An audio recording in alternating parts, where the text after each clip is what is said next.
Whether you're buying or selling your home, get the benefit of expertise. Hey, well, compliments to the show. You're really hitting on the subjects and you're telling the truth. I appreciate you. Meet the team at dangemus.com. And now, filling in for Dan Gemus, your host, Joyce Blackmere.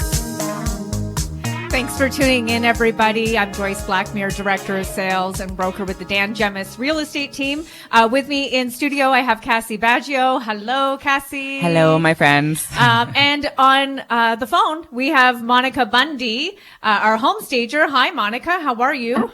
I am great. Hi, Joyce. Hi, Cassie. How are you? Good. Awesome. How are you? Awesome. Oh, good. So good. What are we talking about today? Well, today we're going to talk about the difference between staging to sell and then staging to live in.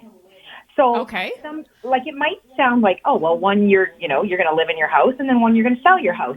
But sometimes it's confusing, and I get this question all the time. So I thought, you know what? I've put together some tips, and we'll just walk through it. Awesome.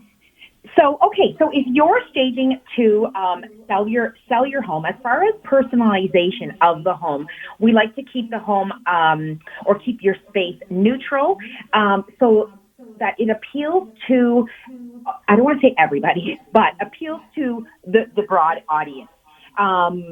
As far as keeping your home, when you're going to live in your home, your personalization is up to you. That is fill your space with items that reflect your personality and style.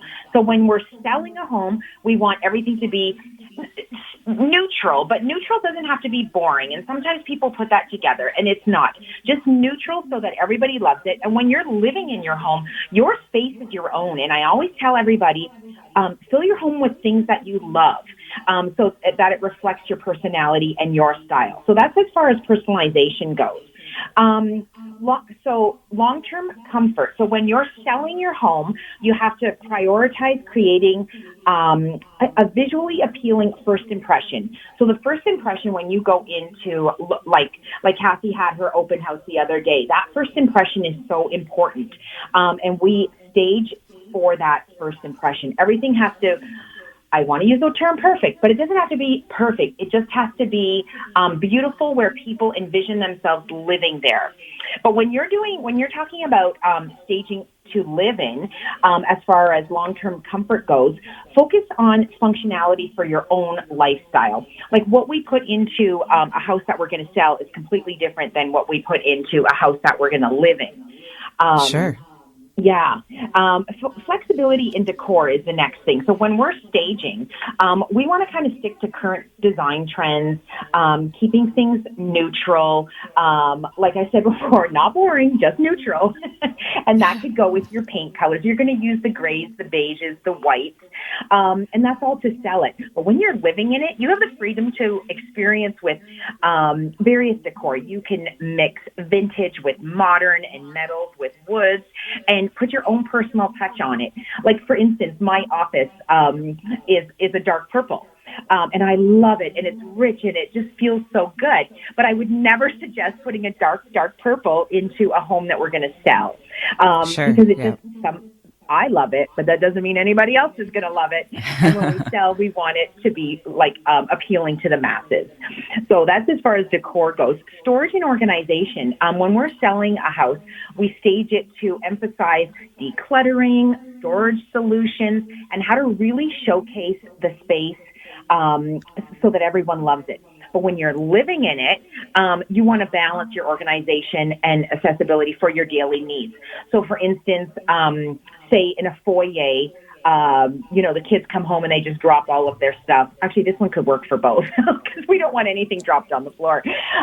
Put up some hooks for kids so that they can help tidy up and get things off the floor. We also want that in staging as well, but that we might not use hooks for. Maybe we'll have, an armoire or something like that. So there is just some slight nuances that we do between staging and living in.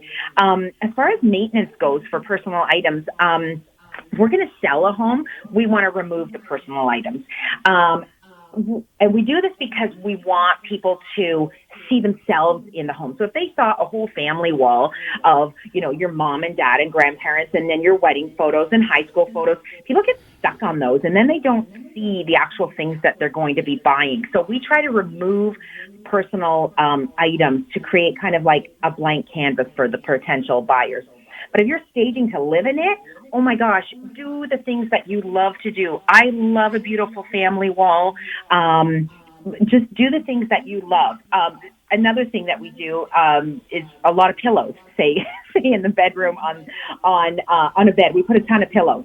But that is just to give the allure of luxury. Now, I have literally one pillow on my bed, and that's all, because that's functional. The one you put under your head. And for my husband, who's like, yeah, we're not going to have 19 pillows. But when we stage, we do have 19 pillows. That's extreme, but you guys know what I mean. And so my last kind of tip, functionality for your lifestyle, is so when we stage a home, how we arrange the furniture to highlight the space and the flow is so important. Sometimes smaller furniture in a space makes the room appear bigger. Sometimes, we don't want to put a couch where it just might get in the way of the flow. And when people go to see a home, they're like, okay, I can see myself moving around this room. There's the TV, there's the couch. And you just want people to, like I said, envision themselves there. But when you're living in the home, you can arrange your furniture on such a different based on how your daily needs are, how your family uses the space. Maybe in the kitchen you have like a breakfast nook, and it has it's not going to have just a bowl with lemons in it, which is what we do when we stage. But Yeah. it does have your normal bread basket and snack basket. But we won't put the snack basket out when we stage. So there's just so many different things between staging to sell and staging to live in. And it's really creating, staging to sell is really creating a neutral, appealing space that attracts potential buyers. And while you want them to see themselves there, but when you're staging for yourself, I always say, and I always go back to it, put things in your home that you absolutely love. Not that you have to, or because you were given this. Use the things, surround yourself with the things that you love. And I think that kind of just sums up things and how we're moving forward actually in life. People are like, we're enjoying the things that are surrounding us. And that's what staging is like, and then staging for home. So that's it, guys. Yes. That's great. Yeah, that's a great list. And also too, as we're moving into the spring market, considering that there'll be more homes that come on the market, there'll be more competition. So looking for different ways to make sure that you stand out. Absolutely. Is going to be important, as there's more homes listed in your particular price point or in your neighborhood. Whatever that happens to, however that might affect you. Yeah. So, I agree. awesome. And I see too, when I go into some houses and I'm like, oh my gosh, I can see myself here, and I can see past all of like the clutter and whatnot. And, but when it's clear, like you know, like, oh my gosh, this house, this could be for me, because they've either staged it so right, or it's just the right feel. And you do know, and that's, I mean, you guys know that's what you want, a potential buyer to say, like, oh, I see myself here. And then that's it. So it's super important. Yeah. Awesome. Well, Monica, you do so much for us. We appreciate you. Thank you very much. If people want to check out your work or have questions about staging, how can they reach you? Yeah, for sure. Well, on Instagram, I'm on Create Home Staging. That is my handle there, Create Home Staging. You can go to Monica Bunde on Facebook and just message me, and then I usually get back to you super quick. Or they could probably call the office, and then you guys can reach out to me, and I can get back to them. Yeah, no, that's awesome. Monica helps us with home staging consults for our listings. So we appreciate having you as a resource and all the knowledge that you share with everybody. Thank you. Oh, thank you, guys. Have a great day today. Beautiful. Thank you. You as too. well. So that was Monica Bunde from Create Home Staging with her tip for us. We're going to take another quick break. When we come back, we're going to give away $50 for the Richmond Popcorn Company. And I'm hungry. I wish I was eligible. I might have to make a stop on my way home.